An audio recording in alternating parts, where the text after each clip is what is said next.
그날 저는 남편에게 산비탈에서 발로 차여 굴러떨어졌습니다. 추석 명절 친정 부모님 산소 앞에서 말이죠.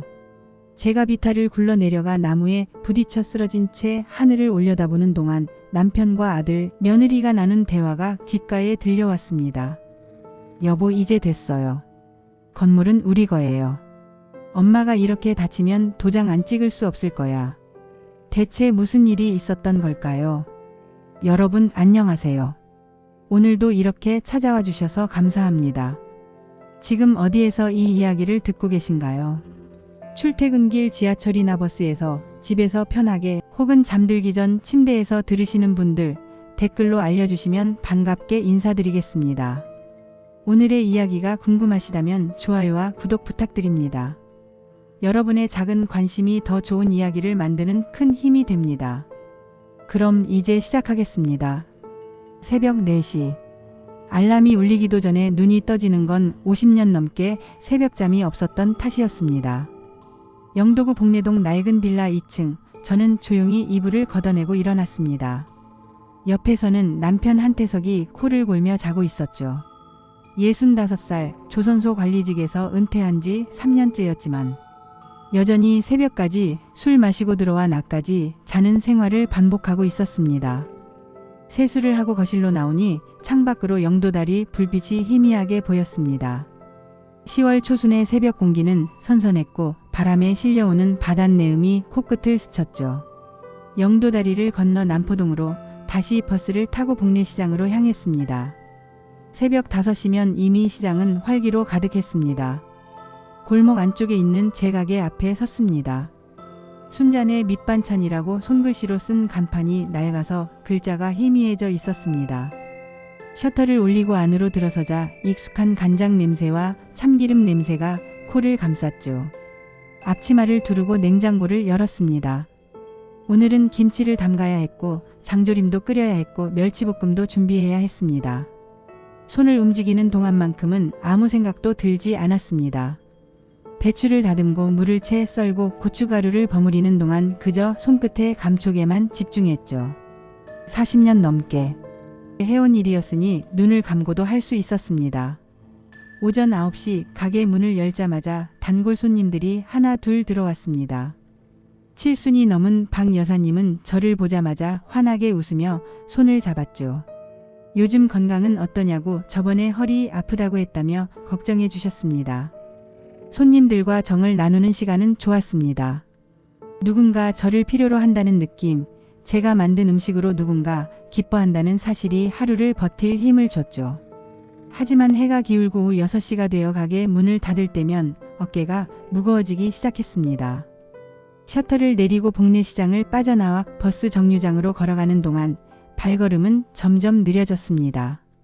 영도다리를 건너 빌라 앞에 서면 늘 한참을 망설이곤 했죠. 문을 열고 들어가기가 두려웠으니까요. 현관문을 여는 순간 거실 소파에 앉아 TV를 보던 남편이 고개를 돌렸습니다. 또 늦게 들어온다는 핀잔, 밥은 했냐는 다그침. 지금 하면 된다고 했지만 그는 벌써 짜증이 가득한 표정이었습니다. 부엌으로 들어가 냉장고를 열었습니다. 아침에 미리 준비해둔 재료들이 보였죠. 밥을 짓고 국을 끓이고 반찬을 데우는 동안 남편은 계속해서 TV 소리를 키웠습니다. 저녁상을 차려놓자 남편은 숟가락을 들어 국을 한 모금 떠먹더니 인상을 찌푸렸습니다. 국이 왜 이렇게 싱거우냐고 혀가 망가진 거 아니냐고 했습니다. 너무 짜게 먹으면 안 좋다고 말했지만 그는 듣지 않았습니다. 저는 묵묵히 국그릇을 들고 부엌으로 가서 소금을 더 넣었습니다. 40년. 그렇게 산 세월이었습니다. 처음에는 화도 나고 서러워서 눈물도 흘렸지만 이제는 그것마저 익숙해진 자신이 섭섭할 뿐이었습니다. 추석을 사흘 앞둔 저녁이었습니다.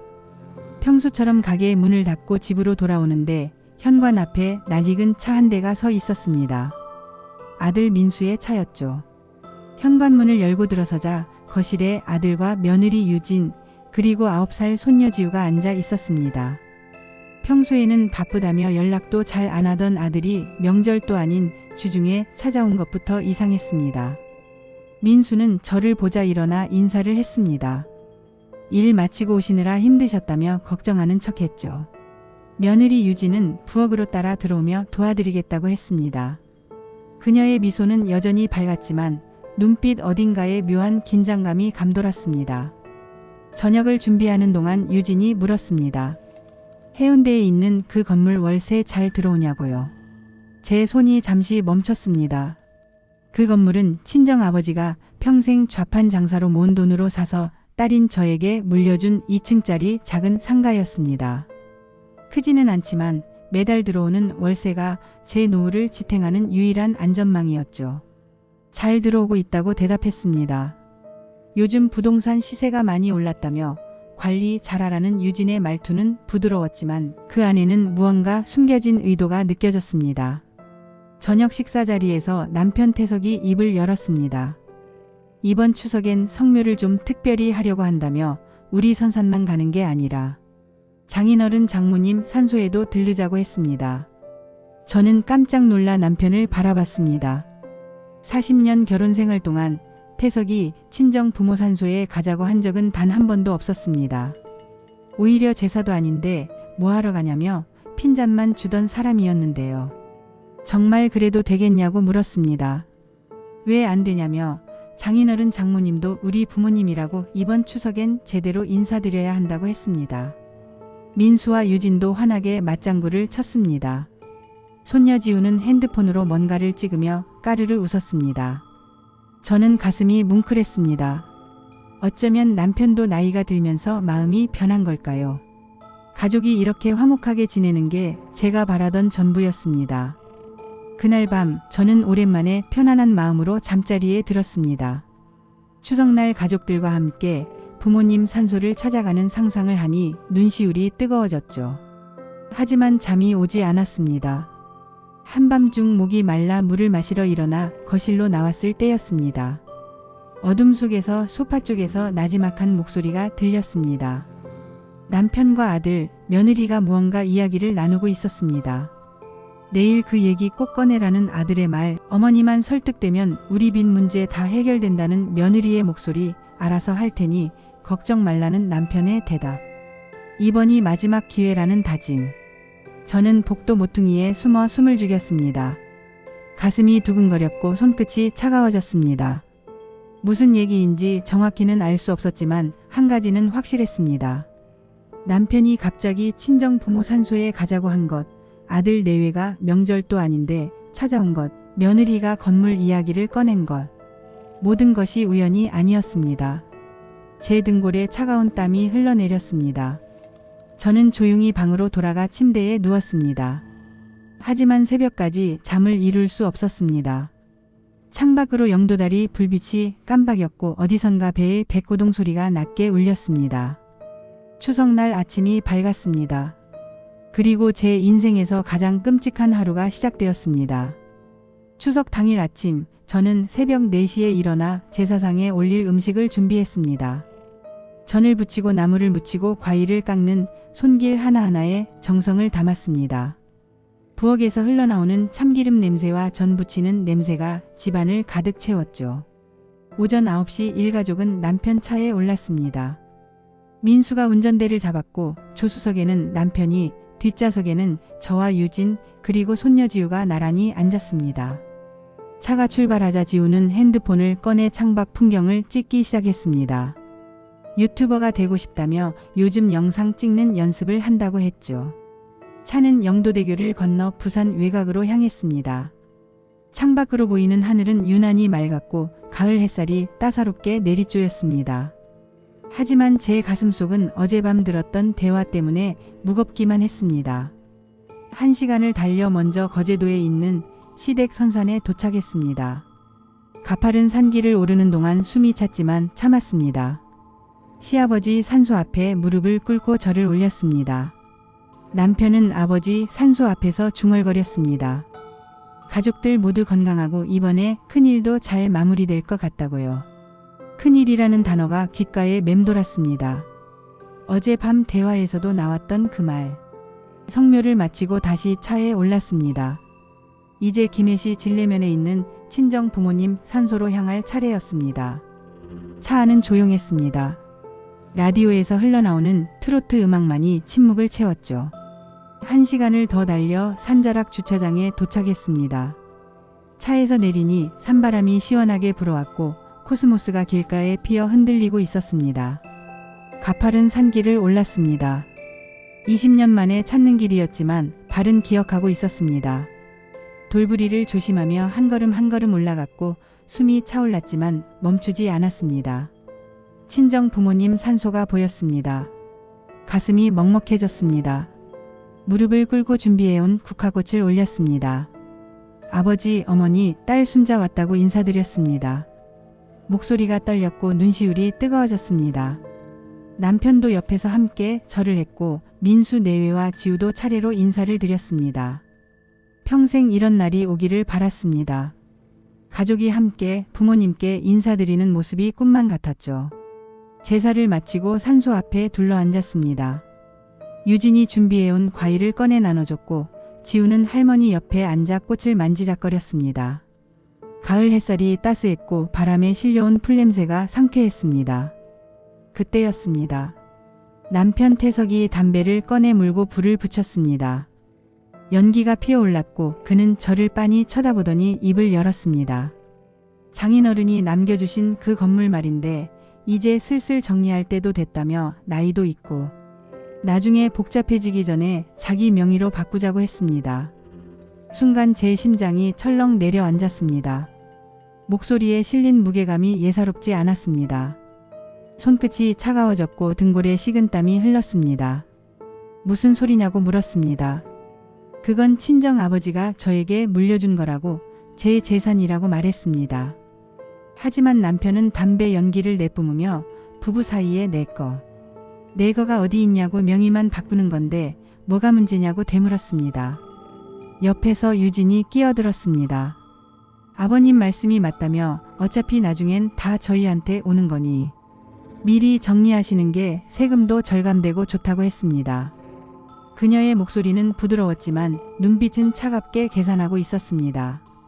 민수는 고개를 숙인 채 아무 말도 하지 않았습니다. 제 아들이 제가 10개월 배속에 품고 나와서 평생 키운 아들이 그저 고개만 숙이고 있었습니다. 안 된다고 말했습니다. 절대 안 된다고. 그건 친정 부모님이 평생 고생해서 모신 거라고 딸인 저한테 주신 거라고 했습니다. 남편의 얼굴이 일그러졌습니다. 지금 나한테 안 된다고 한 거냐며 목소리가 높아졌고 주변 산새들이 푸드득 날아올랐습니다. 유진이 제 팔을 잡았습니다. 진정하라고 했지만 저는 그녀의 손을 뿌리쳤습니다. 손바닥에 닿은 그녀의 손길이 차갑고 축축했습니다. 민수가 조심스럽게 말했습니다. 우리도 사정이 있다며 사업 자금이 좀 필요해서 그 건물을 담보로 대출 좀 받으려고 한다고요. 제 귓가가 윙윙거렸습니다. 너희들 처음부터 계획한 거였구나. 생전 안 오던 이 산소에 온 것도 다 이것 때문이었냐고 물었습니다. 목소리가 떨렸고 눈앞이 흐려졌습니다. 남편이 비웃듯 말했습니다. 뭘 이제 알았냐며 맞다고 장인 산소 온 것도 다 이것 때문이라고 분위기 좋을 때 얘기하면 쉽게 승낙할 줄 알았다고 했습니다. 당신이 어떻게 목이 메어 말이 나오지 않았습니다. 40년을 함께 산 남편이 평생 사랑했던 아들이 이렇게 저를 배신할 줄은 꿈에도 몰랐습니다. 평생 당신한테 맞춰 살았다고 하지만 이건 아니라고 절대 안 된다고 말했습니다. 남편이 벌떡 일어섰습니다. 이 고집불통 같은 년 내가 뭔데. 감히 내 말을 안 듣냐며 얼굴이 붉게 달아올랐고 주먹이 부들부들 떨렸습니다. 유진이 황급히 남편을 말렸습니다. 진정하라고 사람들이 본다고 했지만 태석은 이미 이성을 잃은 상태였습니다. 당장 도장 찍겠다고 하라며 그가 제게 다가왔습니다. 담배 냄새와 술 냄새가 섞인 숨결이 얼굴에 닿았습니다. 안 그러면 날 어떻게 하겠냐고 저도 맞서 소리쳤습니다. 평생 참고 살았던 분노가 한꺼번에 폭발했습니다. 바로 그 순간이었습니다. 남편의 발이 제 옆구리를 향해 날아왔습니다. 둔탁한 충격이 갈비뼈를 때렸고 저는 중심을 잃었습니다. 뒤로 비틀거리다 발이 돌부리에 걸렸고 몸이 공중으로 떴습니다. 엄마, 어머니, 비명 소리가 들렸지만 이미 늦었습니다. 가파른 산비탈을 굴러 내려갔습니다. 등이 땅에 부딪히고 다시 옆구리가 돌에 찍혔습니다. 팔이 나무 뿌리에 긁혔고 다리가 꺾이는 소리가 들렸습니다. 아팠습니다. 너무 아팠습니다. 나무에 부딪혀 멈췄습니다. 하늘이 보였습니다. 아까 그렇게 맑던 하늘에 구름이 몰려오고 있었습니다. 온몸이 욱신거렸고 왼쪽 다리에서는 견딜 수 없는 통증이 올라왔습니다. 입안에서 철 냄새가 났고 무언가 따뜻한 액체가 입가로 흘러내렸습니다. 비탈 위에서 목소리가 들려왔습니다. 여보, 이제 됐어요. 건물은 우리 거예요. 유진의 목소리였습니다. 엄마가 이렇게 다치면 도장 안 찍을 수 없을 거야. 겁먹었을 테니까. 민수의 목소리도 들렸습니다. 그래, 잘했어. 이제 병원 가자. 구급차 오기 전에 이야기 맞춰야 해. 엄마가 미끄러진 거야. 알았지? 남편의 목소리까지. 세 사람의 대화가 또렷하게 들렸습니다. 저는 그 자리에 누운 채 눈을 감았습니다. 빗방울이 얼굴에 떨어지기 시작했습니다. 차갑고 축축한 빗물이 뺨을 타고 흘러내렸습니다. 그때 제 옆으로 누군가 다가왔습니다. 작은 손이 제 손을 잡았습니다. 손녀 지우였습니다. 아이는 울먹이며 제 이름을 불렀습니다. 할머니, 할머니. 저는 지우의 손을 꼭 쥐었습니다. 그리고 흐릿해지는 의식 속에서 생각했습니다. 이대로 죽을 순 없어. 절대로. 멀리서 구급차 사이렌 소리가 들려왔습니다. 그 소리는 점점 가까워졌고 저는 천천히 눈을 떴습니다. 이제 시작이었습니다. 진짜 싸움은 이제부터였습니다. 눈을 떴을 때 천장에 하얀 형광등이 눈부셨습니다. 어디선가 삐 소리가 규칙적으로 울렸고 소독약 냄새가 코를 찔렀습니다. 고개를 돌리려 하자 목덜미에 통증이 왔고 왼쪽 다리는 움직일 수조차 없었습니다. 병원이었습니다. 옆에서 누군가 움직이는 소리가 들렸습니다. 고개를 천천히 돌리자 며느리 유진이 의자에 앉아 핸드폰을 보고 있었습니다. 제 눈이 마주치자 그녀는 환하게 웃으며 일어났습니다. 일어나셨냐며 많이 아프냐며 물을 가져다 주겠다고 했습니다.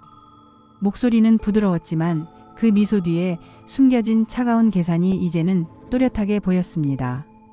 대답하지 않았습니다. 수술 잘 되었다며 다리 골절이 심해서 깁스했고 갈비뼈도 금이 갔다고 몇 주는 병원에 계셔야 할 것 같다고 유진이 말을 이었지만 저는 듣지 않았습니다. 산비탈에서 굴러떨어지던 순간이 떠올랐습니다. 남편의 발이 제 옆구리를 차던 그 순간. 그리고 제가 쓰러진 뒤 그들이 나눈 대화. 이제 됐어요. 건물은 우리 거예요. 가슴이 답답했습니다. 문이 열리고 남편 태석이 들어왔습니다. 손에는 아무것도 들지 않았고 얼굴에는 짜증이 역력했습니다. 기분 좀 나아졌냐고 물었지만 저는 대답하지 않았습니다.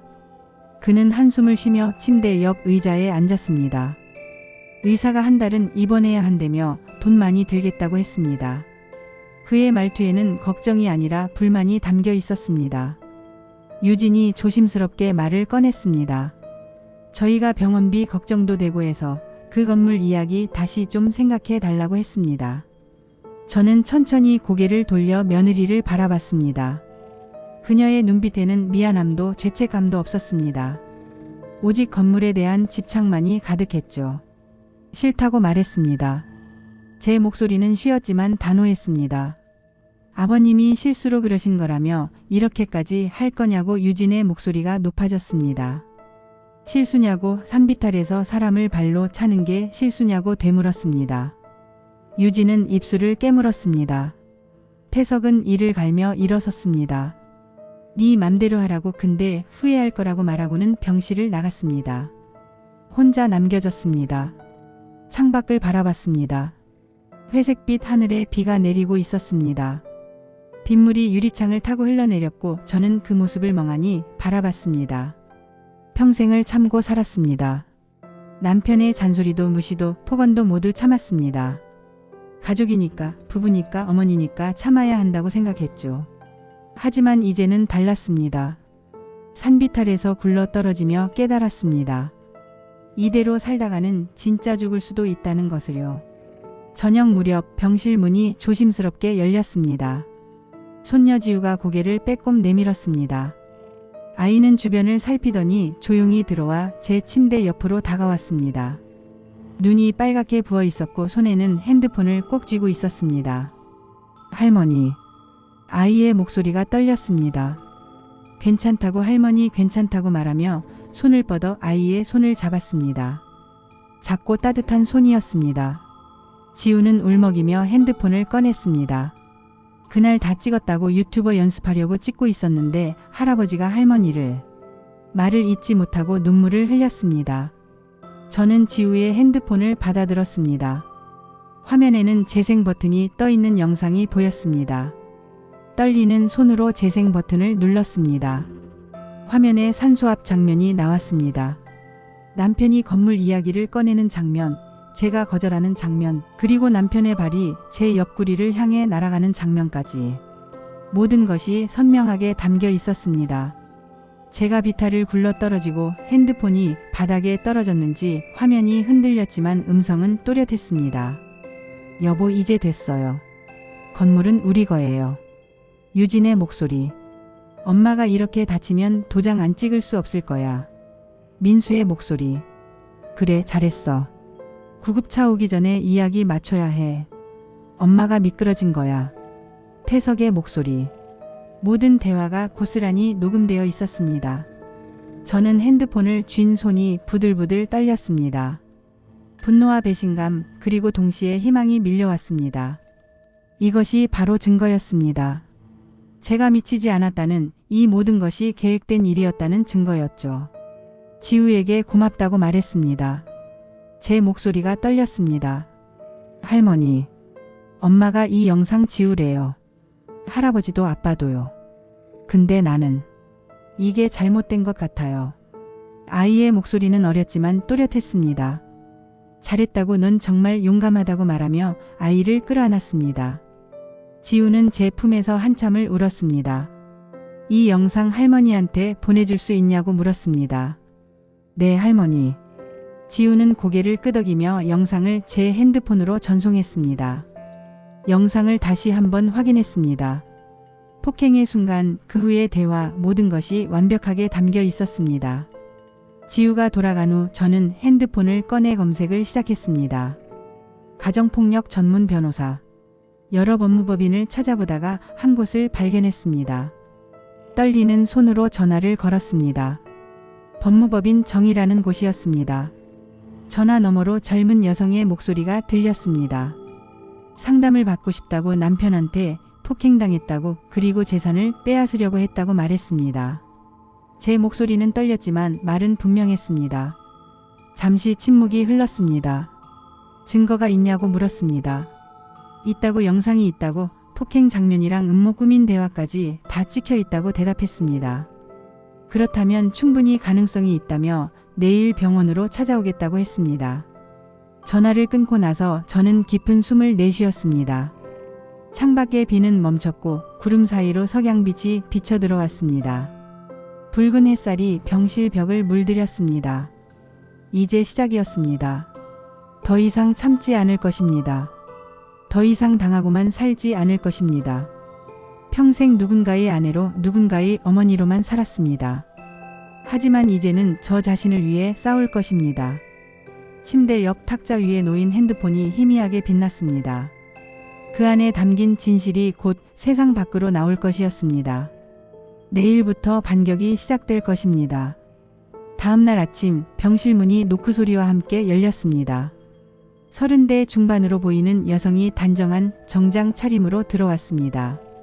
검은색 서류 가방을 든 그녀는 침대 옆으로 다가와 명함을 건넸습니다. 강수미 변호사라고 적혀 있었죠.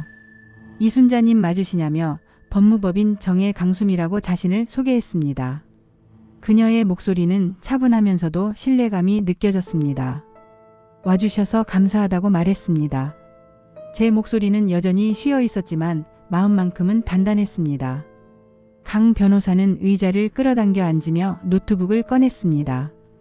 자세한 상황을 처음부터 말해달라고 했습니다. 저는 추석날 일을 차근차근 설명했습니다. 남편의 갑작스러운 태도 변화, 산소 앞에서의 요구, 폭행당한 순간, 그리고 가족들이 나눈 대화까지. 말을 하는 동안 목이 메었지만 끝까지 이야기했습니다. 영상을 보여달라는 요청에 핸드폰을 건넸습니다. 강 변호사는 영상을 꼼꼼히 확인했습니다. 폭행 장면을 볼 때는 미간을 찌푸렸고 가족들의 대화를 들을 때는 고개를 저었습니다. 이 정도면 폭행죄는 확실하다고, 그리고 재산 강취 미수로도 고소 가능하다고, 명백한 증거가 있으니까 가능하다고 했습니다. 하지만 각오하셔야 할 게 있다고 강 변호사의 표정이 진지해졌습니다. 이 사건이 법정에 가면 가족관계는 완전히 파탄날 거라고, 그래도 괜찮냐고 물었습니다. 잠시 망설였습니다. 아들 민수의 얼굴이 떠올랐습니다. 어렸을 때 제 손을 잡고 웃던 모습, 학교에서 상을 받고 달려와 자랑하던 모습. 하지만 산비탈에서 고개를 숙이고 있던 아들의 모습도 함께 떠올랐습니다. 이미 파탄났다고 말했습니다. 이제라도 제대로 정리하고 싶다고요. 제 대답은 단호했습니다. 알겠다며 그럼 고소장을 작성하겠다고, 폭행죄, 재산 강취 미수, 그리고 학대죄까지 추가하겠다고 했습니다. 학대요? 라고 되물었습니다. 네, 오랜 기간 정서적 학대를 받으신 것 같으니 이것도 처벌 대상이라고 설명했습니다. 강 변호사는 서류를 꺼내며 위임장에 서명해달라고 했습니다. 떨리는 손으로 서명을 했습니다. 펜을 쥔 손에 힘이 들어갔고 종이 위에 제 이름이 또렷하게 새겨졌습니다. 이순자. 63년을 살아온 저의 이름이었습니다. 용기 내셨다며 많은 분들이 평생 참고 사는데 이순자님은 용감하다고, 끝까지 도와드리겠다고 강 변호사가 제 손을 꼭 잡았습니다. 그녀가 나간 후 저는 창밖을 바라봤습니다. 하늘은 맑았고 멀리 바다가 보였습니다. 파란 수평선이 끝없이 펼쳐져 있었죠. 이틀 후 고소장이 접수되었습니다. 그날 저녁 병실 문이 거칠게 열렸습니다. 남편 태석이 붉은 얼굴로 들어왔고 뒤따라 민수와 유진도 들어왔습니다. 당장 고소 취하하라고 태석이 소리쳤습니다. 목소리에 분노와 당황이 뒤섞여 있었습니다. 싫다고 저는 담담하게 대답했습니다. 이 여자가 정말 우리 가족 다 망하게 할 거냐고 하며 그가 침대로 다가오려는 순간 저는 손을 뻗어 비상벨을 눌렀습니다. 곧바로 간호사들이 달려왔고 보안요원까지 따라왔습니다. 환자분이 안정을 취하셔야 한다며 보호자분들은 나가달라고 했습니다. 태석은 이를 갈며 물러섰지만 눈빛만은 저를 향해 있었습니다. 두고 보라고 법정에서 내가 이긴다고 말하고는 병실을 나갔습니다. 민수는 문 앞에 서서 저를 바라봤습니다. 엄마. 그의 목소리는 떨렸습니다. 하지만 저는 고개를 돌렸습니다. 더 이상 아들의 얼굴을 볼 수가 없었습니다. 사흘 후 저는 퇴원을 했습니다. 목발을 짚고 천천히 병원 로비로 나왔습니다. 강 변호사가 차를 가지고 마중 나와 있었습니다. 어디로 가실 거냐고 물었습니다. 은행이라고 대답했습니다. 가야 할 곳이 있다고요. 그녀는 고개를 끄덕이며 차를 몰았습니다. 해운대 중동에 있는 은행에 도착했습니다. 창구 직원에게 건물 등기부등본을 보여주며 말했습니다. 이 부동산 관련해서 모든 권리를 동결하고 싶다고, 제 동의 없이는 아무도 손댈 수 없게 하고 싶다고 했습니다. 신탁 업무 말씀하시는 거냐고 직원이 물었습니다. 맞다고 대답했습니다. 직원은 서류를 꺼내며 설명했습니다. 신탁 설정하시면 소유권은 그대로지만 처분이나 담보 설정은 신탁기관 동의 없이 불가능하다고요. 남편이나 아들도 못 건드리는 거냐고 물었습니다. 네, 본인만 처분할 수 있다는 대답이 돌아왔습니다. 망설임 없이 서류에 도장을 찍었습니다.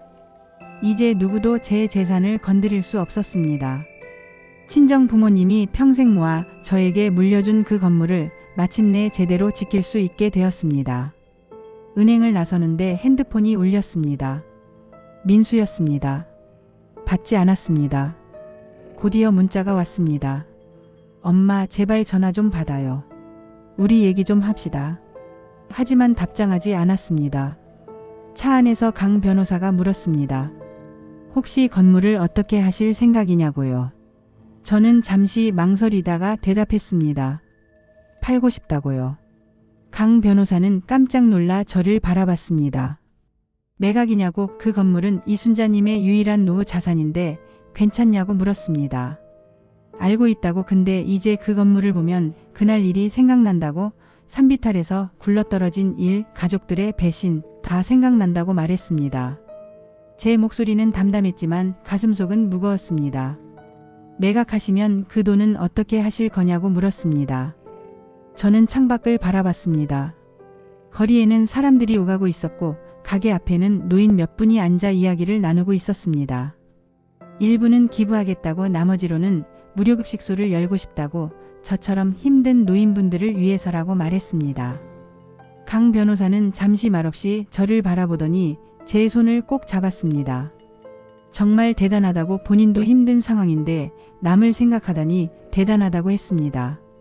대단한 게 아니라고, 그냥 그 돈이 욕심쟁이들 손에 들어가는 것보단 낫다고 말하며 작게 웃었습니다. 그날 저녁 저는 작은 원룸을 얻었습니다. 영도 복례동 시장 근처의 낡은 건물 3층이었습니다. 방은 작았지만 창문으로 바다가 보였습니다. 짐을 풀고 창가에 섰습니다. 저녁 노을이 바다를 붉게 물들이고 있었고 영도대교에 불이 하나 둘 켜지기 시작했습니다. 핸드폰이 다시 울렸습니다. 이번에는 태석이었습니다. 받지 않았습니다. 문자가 왔습니다. 건물 팔지 말라고. 그게 내 재산이기도 하다고 적혀 있었습니다. 저는 문자를 읽고 삭제했습니다. 창밖을 바라보며 중얼거렸습니다. 이제 시작이야. 진짜 내 인생은 이제부터야. 저 멀리 수평선 너머로 해가 지고 있었습니다. 하루가 끝나고 새로운 하루가 올 것이었습니다. 그리고 그 새로운 하루는 이제 오롯이 제 것이었습니다. 건물 매각은 생각보다 빠르게 진행되었습니다. 부동산 중개인이 찾아와 시세를 확인했고 해운대 중동 골목상가는 입지가 좋아 금방 매수자가 나타날 거라고 했습니다. 사흘 만에 계약서가 작성되었고 일주일 후 등기 이전이 완료되었습니다. 통장에 12억 원이 입금되었습니다. 은행 앱을 열어 잔액을 확인하는데 손이 떨렸습니다. 친정 아버지가 평생 좌판 장사로 모은 돈으로 사신 건물이었습니다. 추운 겨울날 손이 트도록 생선을 팔고 더운 여름날 땀을 뻘뻘 흘리며 야채를 날랐던 아버지의 모습이 떠올랐죠. 미안해요, 아버지. 근데 이게 맞는 것 같아요. 창밖을 바라보며 중얼거렸습니다. 그날 저녁 휴대폰이 미친 듯이 울렸습니다. 먼저 민수에게서 전화가 왔습니다. 받지 않았습니다. 곧이어 태석에게서 유진에게서도 연달아 전화가 왔지만 모두 무시했습니다. 문자가 폭주했습니다. 건물 팔았다는 소문 들었다는 민수, 당장 전화하라는 태석, 제발 생각 좀 하라는 유진의 메시지들. 하지만 저는 모든 문자를 읽고 삭제했습니다. 더 이상 그들과 나눌 말이 없었습니다. 다음 날 아침 강 변호사를 만났습니다. 카페에 앉아 서류를 펼쳐놓고 계획을 세웠습니다. 일단 5억 원은 부산시 사회복지법인에 기부하겠다고 말하며 기부동의서에 서명을 했습니다. 정말 그렇게 하실 거냐고 강 변호사는 놀란 표정이었습니다. 네, 그리고 나머지 7억 원 중에서 2억은 제 생활비로 남기고 5억은 무료급식소 여는데 쓸 거라고 말했습니다. 제 목소리는 담담했습니다. 강 변호사의 눈가가 붉어졌습니다. 정말 대단하다는 말을 전했습니다. 기부 절차가 진행되는 동안 저는 무료급식소로 쓸 공간을 물색했습니다. 영도구 대평동 골목 시장 근처에 있는 낡은 상가 건물 1층이 눈에 들어왔습니다. 월세는 비교적 저렴했고 공간은 넓었습니다. 계약서에 도장을 찍었습니다. 이순자. 제 이름을 쓰는데 펜을 쥔 손에 힘이 들어갔습니다. 이제 이 공간은 저를 배신한 가족이 아니라 정말 도움이 필요한 사람들을 위한 곳이 될 것이었습니다. 인테리어 업체와 상담을 했습니다. 주방기구를 주문하고 테이블과 의자를 샀습니다. 벽에는 따뜻한 색의 페인트를 칠하고 입구에는 순잔의 따뜻한 밥상이라는 간판을 달았습니다. 보름이 걸렸습니다. 목발을 짚고 공사 현장을 오가며 하나하나 확인했습니다. 다리는 아팠지만 마음만큼은 가벼웠습니다. 개업 전날 밤 저는 혼자 급식소에 앉아 있었습니다. 깨끗하게 정리된 주방, 반짝이는 냉장고, 새하얀 식탁보가 덮인 테이블들. 형광등 불빛 아래에서 모든 것이 희망처럼 빛났습니다. 벽에 걸린 액자 속에는 친정 부모님의 흑백 사진이 있었습니다. 아버지, 어머니, 제가 잘 쓰고 있죠. 사진 속 부모님을 향해 속삭였습니다. 개업 첫날 아침, 새벽부터 김치를 담그고 국을 끓였습니다. 동네 시장에서 해오던 그 익숙한 손놀림으로 음식을 준비했죠. 오전 10시 문을 열었습니다. 어르신들 오세요. 무료로 드릴게요. 골목 어귀에 서서 말했습니다. 지나가던 노인 몇 분이 의아한 표정으로 멈춰 섰습니다. 정말 공짜냐고 칠순이 넘어 보이는 할머니가 물었습니다. 네, 편하게 드세요. 많이 드시고 가세요. 환하게 웃으며 대답했습니다. 처음에는 몇 분만 오셨습니다. 하지만 입소문이 퍼지면서 점점 더 많은 분들이 찾아왔습니다. 점심때가 되자 테이블이 거의 다 찼습니다. 정말 맛있다며 요즘 밥 먹기도 힘든데 감사하다며 한 할아버지가 눈물을 글썽이며 말했습니다. 그 모습을 보며 가슴이 뭉클했습니다. 이거였구나. 제가 진짜 해야 할 일이 바로 이거였구나. 일주일이 지나자 하루 100명 가까운 노인들이 찾아왔습니다. 새벽부터 밤까지 쉴 틈이 없었지만 행복했습니다. 그러던 어느 날 오후 낯선 남자가 급식소로 들어왔습니다. 부산일보 기자라며 명함을 건네는 젊은 남자였습니다. 12억짜리 건물을 팔아서 기부하고 무료급식소를 여셨다는 소문을 들었다며 취재를 요청했습니다. 저는 잠시 망설였습니다. 하지만 이 이야기가 알려진다면 더 많은 분들이 도움을 받을 수 있을 것 같았습니다. 좋다고 대답했습니다. 기자는 노트북을 꺼내 질문을 시작했습니다. 왜 이런 일을 시작하셨냐는 질문에 저도 힘든 시간을 보냈다고, 가족한테 배신당하고 폭행당했다고 그때 깨달았다고, 돈보다 중요한 게 사람이라는 걸. 제 목소리는 떨렸지만 솔직했습니다.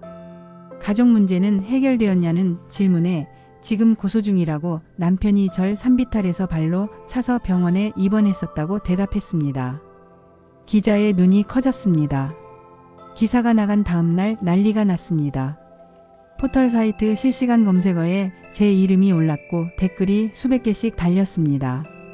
정말 존경스럽다는 댓글, 저도 용기 내야겠다는 다짐, 가족이라는 이름으로 착취당하지 말아야 한다는 걸 배웠다는 반응들. 방송국에서도 연락이 왔습니다. 그날 저녁 지역 뉴스에 급식소 이야기가 나갔습니다. 하지만 그날 밤 급식소 문이 거칠게 열렸습니다. 술 취한 태석이 비틀거리며 들어왔습니다. 여보, 여기 있었구나. 그의 목소리는 흐릿했고 술 냄새가 진동했습니다. 어떻게 여기를 알고 왔냐고 저는 침착하게 물었습니다. 뉴스 봤다고 온 나라가 다 안다고 내 아내가 12억을 남한테 퍼줬다는 걸 안다며 그는 테이블을 주먹으로 쳤습니다. 당신 돈 아니라고 제 돈이라고 말했습니다. 부부 재산은 공동 재산이라며 법으로 정해진 거라고 하며 그가 제게 다가오려 했습니다. 저는 이미 핸드폰을 꺼내 경찰에 신고를 해둔 상태였습니다. 지금 당장 나가라고, 안 그러면 경찰 부른다고 말했습니다. 불러보라고, 어차피 난 이미 기소된 몸이라고 그가 소리쳤습니다. 바로 그때 급식소 문이 열리며 경찰 2명이 들어왔습니다. 신고받고 왔다는 경찰은 박태석 씨 맞으시냐고 물었습니다. 지금 보석 중인데 피해자 접근 금지 명령 어기셨다며 태석을 제지했습니다. 경찰은 그를 데리고 나갔습니다. 태석은 끌려가면서도 소리쳤습니다. 여보, 이러지 마. 우리 다시 얘기 좀 하자고. 문이 닫히고 급식소는 다시 조용해졌습니다. 저는 의자에 주저앉았습니다. 온몸에서 힘이 빠졌습니다. 하지만 동시에 안도감이 밀려왔습니다. 이제 정말 끝이 보이는 것 같았습니다. 창밖으로 밤바다가 보였습니다. 영도대교에 불이 켜져 있었고 먼 바다에서는 배의 불빛이 깜박였습니다. 핸드폰이 울렸습니다. 강 변호사였습니다. 첫 공판 날짜 나왔다고 2주 금요일이라고 했습니다. 알겠다고 대답했습니다. 제 목소리는 침착했습니다. 준비 잘하라고, 이번이 중요하다고 당부했습니다.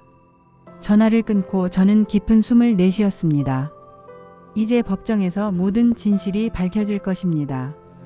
그리고 저는 준비가 되어 있었습니다. 공판 전날 밤 잠을 이룰 수 없었습니다. 원룸 창가에 앉아 밤바다를 바라봤습니다. 영도대교를 오가는 차들의 불빛이 물결처럼 흘러갔고 멀리서 들려오는 백고동 소리가 정막을 깼습니다. 내일이면 모든 것이 밝혀질 것이었습니다. 새벽 5시 일어나 씻었습니다. 거울 속 제 얼굴은 여의었지만 눈빛만큼은 흔들리지 않았습니다. 검은색 정장을 꺼내 입었습니다.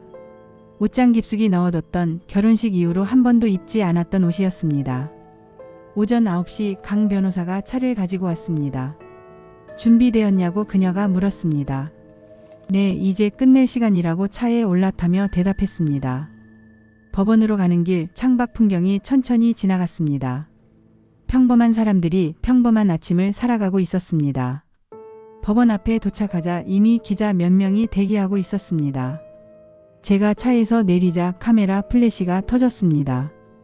한 말씀 해달라는 요청에 강 변호사가 제 앞을 막아섰습니다. 법정에서 말씀드리겠다며 우리는 기자들을 지나쳐 법원 안으로 들어갔습니다. 복도는 서늘했습니다.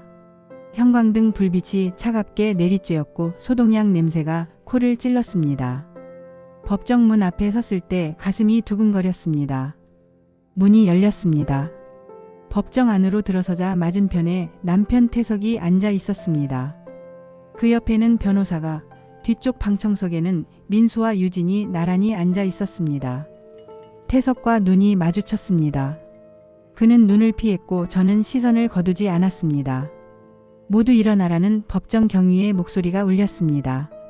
재판장이 입장했습니다. 흰 머리에 위험 있는 표정의 판사였습니다. 그가 자리에 앉자 우리도 앉았습니다. 제312호 법정, 피고인 한태석 폭행 및 재산 강취 미수 사건 첫 공판을 시작하겠다는 재판장의 목소리가 법정에 울려 퍼졌습니다. 태석의 변호사가 일어섰습니다. 피고인은 기소 내용을 전면 부인한다고 피해자가 주장하는 폭행은 사실이 아니며 단순한 부부간 다툼 중 발생한 실수였다고 주장했습니다. 강 변호사가 일어서며 반박했습니다. 피해자는 산비탈에서 피고인에게 발로 차여 굴러떨어졌다고, 그로 인해 다리 골절과 갈비뼈 골절을 입었다고 의료 기록이 모두 있다고 했습니다. 증거를 제시하라는 재판장의 말에 강 변호사는 노트북을 열어 영상을 재생했습니다. 법정 스크린에 산소 앞 장면이 나타났습니다.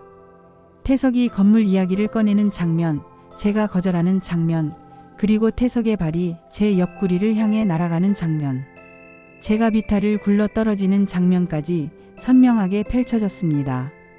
방청석에서 웅성거리는 소리가 들렸습니다. 민수는 고개를 숙였고 유진은 입술을 깨물었습니다. 이 영상은 피해자의 손녀가 우연히 촬영한 것이라고, 피고인의 폭행이 명백하게 담겨 있다고 강 변호사의 목소리는 단호했습니다. 재판장이 영상을 확인한 후 태석의 변호사를 바라봤습니다. 변호인 이에 대한 입장은? 이 영상은 조작되었을 가능성이 있다며 변호사가 말했지만 목소리에는 확신이 없었습니다. 강 변호사가 서류를 꺼냈습니다. 이미 국립과학수사연구원에 영상 감정을 의뢰했고 결과는 원본이며 조작되지 않았다는 결론이라며 감정서를 제출했습니다. 감정 결과서가 제출되자 태석의 변호사는 말문이 막혔습니다. 재판장이 태석을 향해 물었습니다. 피고인, 이 영상 속이 당신 맞습니까? 태석은 잠시 망설이다가 대답했습니다.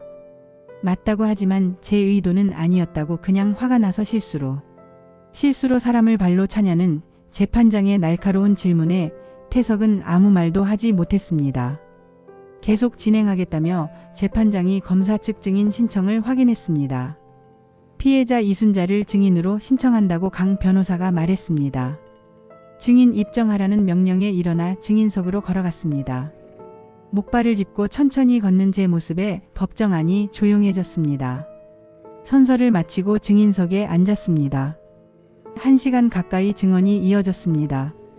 말을 하는 동안 눈물이 흘렀지만 끝까지 이야기했습니다. 40년의 결혼. 생활, 참았던 모든 것들, 그리고 산비탈에서의 그날. 증인석에서 내려와 자리로 돌아왔습니다.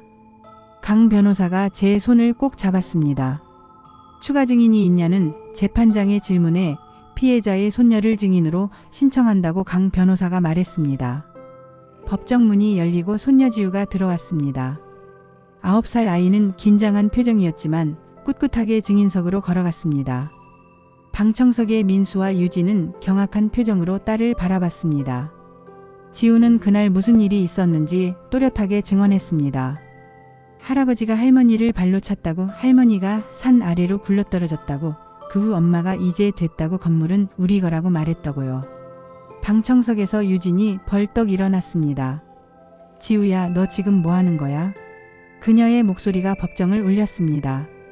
방청인 조용히 하라는 재판장의 경고에 유진은 주저앉았습니다. 민수는 얼굴을 손으로 가렸습니다. 지우는 눈물을 흘리며 계속 말했습니다. 할머니가 급식소 여신 거 봤다고, 할머니는 돈 얘기 안 하고 사람 얘기만 하셨다고, 엄마 아빠는 돈만 얘기했다고. 지우가 증인석에서 내려오자 저는 아이를 꼭 안아줬습니다. 지우는 제 품에서 한참을 울었습니다. 재판장이 태석을 향해 할 말 있냐고 물었습니다. 태석은 떨리는 목소리로 말했습니다. 제가 잘못했다고, 순간 화가 나서라고, 정말 죄송하다고요. 피해자에게 사과는 안 하냐는 재판장의 물음에 태석은 저를 바라봤습니다. 여보 미안해. 그런데 그 돈 좀. 저는 냉소를 흘렸습니다. 아직도 돈 얘기냐고, 사과는 무슨 사과냐고 중얼거렸습니다. 오늘 공판은 여기까지라며 최종 판결은 2주 후에 선고하겠다고 재판장이 망치를 두드렸습니다. 법정을 나서는데 기자들이 다시 몰려들었습니다. 하지만 저는 아무 말도 하지 않았습니다. 다만 한 가지는 확실했습니다. 진실은 밝혀졌다는 것을요. 2주가 눈 깜짝할 사이에 지나갔습니다. 그동안 무료급식소는 하루도 빠짐없이 문을 열었습니다. 새벽 4시면 일어나 밥을 짓고 국을 끓이고 반찬을 준비했습니다. 손님들은 날마다 늘어났고 어느새 하루 200명이 넘는 노인들이 찾아오고 있었습니다. 덕분에 우리가 산다며 한 할머니가 제 손을 잡으며 눈물을 글썽였습니다. 그 따뜻한 손길이 제게는 어떤 위로보다 큰 힘이 되었습니다. 최종 판결일 아침이 밝았습니다. 창밖으로 햇살이 쏟아져 들어왔습니다. 가을 하늘은 높고 맑았고 바람은 선선했습니다. 검은색 정장을 다시 꺼내 입고 거울을 바라봤습니다. 2달 전보다 얼굴은 더 여유였지만 눈빛만큼은 더 단단해져 있었습니다. 강 변호사가 차를 가지고 왔습니다. 오늘은 긴장하지 않냐고 그녀가 물었습니다. 이미 진실은 다 밝혀졌다고, 이제 판사님이 판단하실 일이라고 대답했습니다. 제 목소리는 담담했습니다. 법원 앞에는 지난번보다 더 많은 기자들이 모여 있었습니다. 제 이야기가 언론에 계속 보도되면서 관심이 높아진 모양이었습니다. 정의가 실현되기를 바란다고, 그것만이 제 바람이라고 마이크 앞에서 말하고 법원 안으로 들어갔습니다.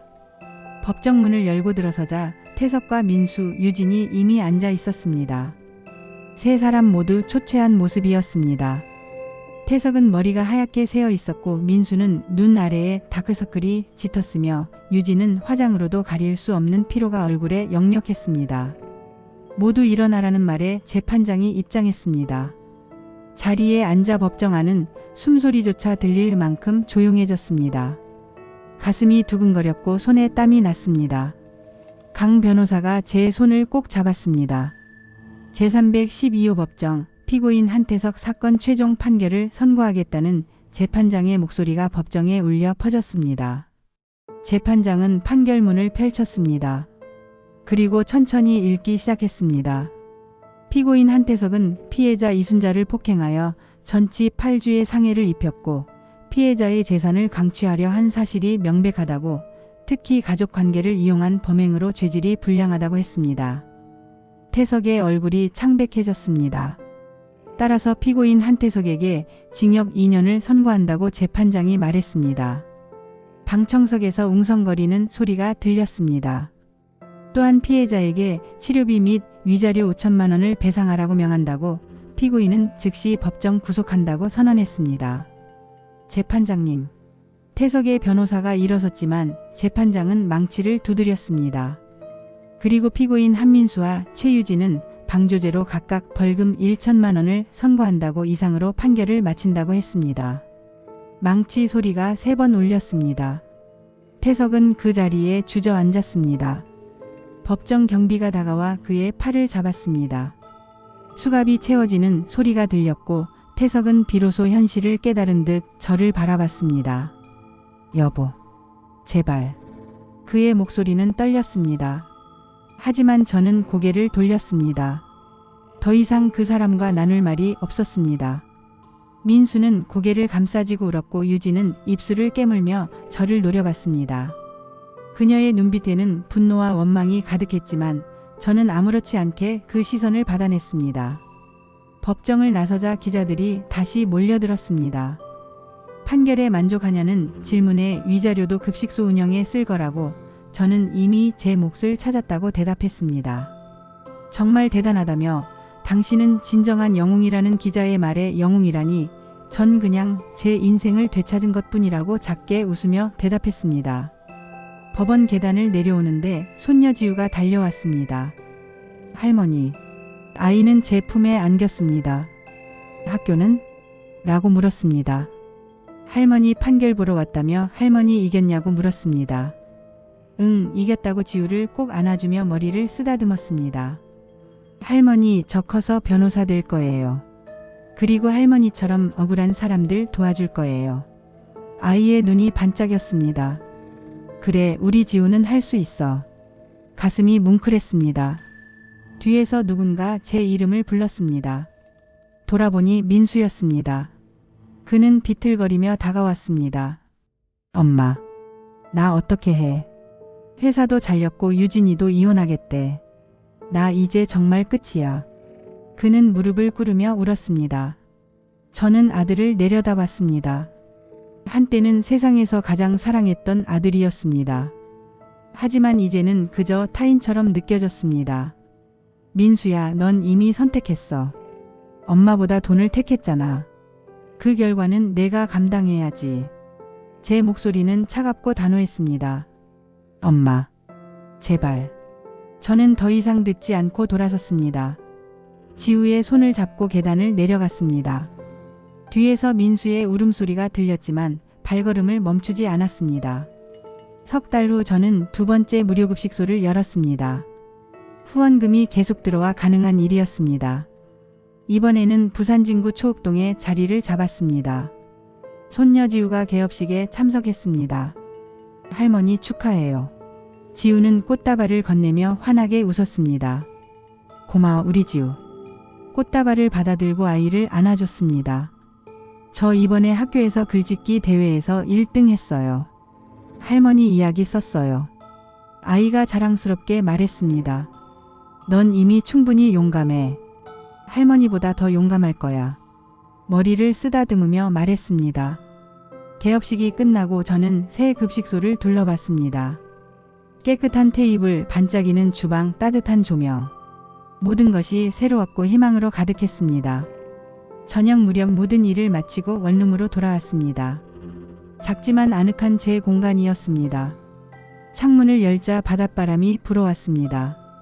영도대교에 불이 켜져 있었고 먼 바다에서는 배의 불빛이 반짝였습니다. 거울 앞에 섰습니다. 거울 속 제 모습은 예전과 달랐습니다. 주름은 더 깊어졌고 머리는 더 하얗게 새었지만 눈빛만큼은 달랐습니다. 두려움도 체념도 아닌 평온함과 자유로움이 담겨 있었습니다. 이제야 나를 찾았어. 김순자라는 사람을 말이야. 거울 속 제 자신에게 속상이었습니다. 창밖을 바라봤습니다. 2개의 급식소 불빛이 멀리서 보였습니다. 저곳에서 내일도 배고픈 어르신들이 따뜻한 밥을 먹을 것입니다. 핸드폰이 울렸습니다. 지우에게서 온 문자였습니다. 할머니, 오늘도 할머니 생각했어요. 할머니는 제 영웅이에요. 사랑해요. 미소가 지어졌습니다. 답장을 보냈습니다. 할머니도 사랑해. 우리 지우 꿈꾸렴. 좋은 꿈. 침대에 누웠습니다. 창문 틈으로 들어오는 달빛이 얼굴을 비췄습니다. 눈을 감으니 평온함이 밀려왔습니다. 산비탈에서 굴러떨어질 때 깨달았습니다. 제 인생은 누군가의 소유가 아니라 저 자신의 것이라는 걸요. 그리고 이제 저는 제 인생을 살고 있습니다. 가족도 재산도 모든 것을 내려놓았지만 가장 중요한 것을 얻었습니다. 바로 저 자신이었습니다. 누군가의 아내도 누군가의 어머니도 아닌 오롯이 저 자신으로 사는 삶. 이것이 바로 제가 평생 찾아 헤매던 것이었습니다. 숨을 깊이 들이마셨습니다. 차가운 겨울 공기가 폐를 채웠고 다시 천천히 내쉬었습니다. 모든 것이 편안했습니다. 내일이면 또 새벽 4시에 일어나 급식소로 갈 것입니다. 밥을 짓고 국을 끓이고 어르신들을 맞이할 것입니다. 그리고 그 하루하루가 바로 제 인생이었습니다. 더 이상 누군가를 위해 사는 게 아니라 저와 제가 도울 수 있는 사람들을 위해 사는 삶. 이것이 63년을 살아온 제가 마침내 찾은 답이었습니다. 창밖의 별이 반짝였습니다. 수평선 너머로 새벽이 오고 있었습니다. 새로운 하루가, 새로운 인생이 시작되는 순간이었습니다. 그리고 그 인생은 이제 온전히 제 것이었습니다. 눈을 감았습니다. 평온함 속에서 잠이 찾아왔습니다. 이제야 비로소 저는 자유로웠습니다. 오늘 이순자님의 이야기 어떻게 보셨나요? 댓글로 여러분의 생각을 들려주세요. 그리고 혹시 이순자님처럼 부당한 일을 겪으셨거나 주변에서 비슷한 상황을 목격하신 적이 있다면 이야기를 나눠주세요. 여러분의 경험이 누군가에게는 큰 위로와 용기가 될 수 있습니다. 이 영상이 도움이 되셨다면 좋아요로 응원해주세요. 구독과 알림 설정으로 다음 이야기도 함께 해주세요. 댓글로 여러분의 생각을 자유롭게 나눠주세요.